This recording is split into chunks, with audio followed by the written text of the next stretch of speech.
For an unknown horse that was brought to a steer wrestling school, no one would have guessed how tough a rodeo competitor Whiskey would turn out to be. AQHA registered Mighty Eye, Whiskey would turn out to be one of the toughest horses three-time steer wrestling world champion Roy Duval ever owned. Carlos Bartholomew wanted to become a better steer wrestler and decided to attend one of Duval's steer wrestling schools in the early 1970s.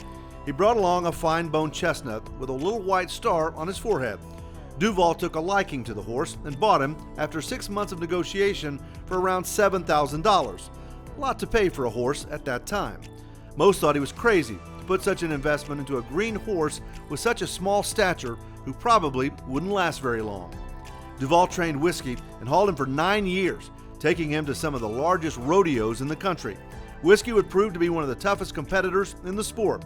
He once made 60-plus runs in Fort Worth in one day, and at another time went to Houston where he made another 50-plus runs.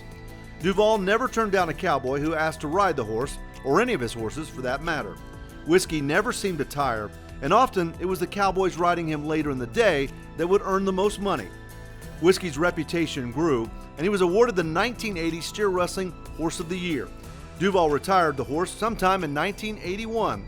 After his retirement, Whiskey went back to live with his original owner, Carlos Bartholomew. Whiskey is now a member of the ProRodeo Hall of Fame.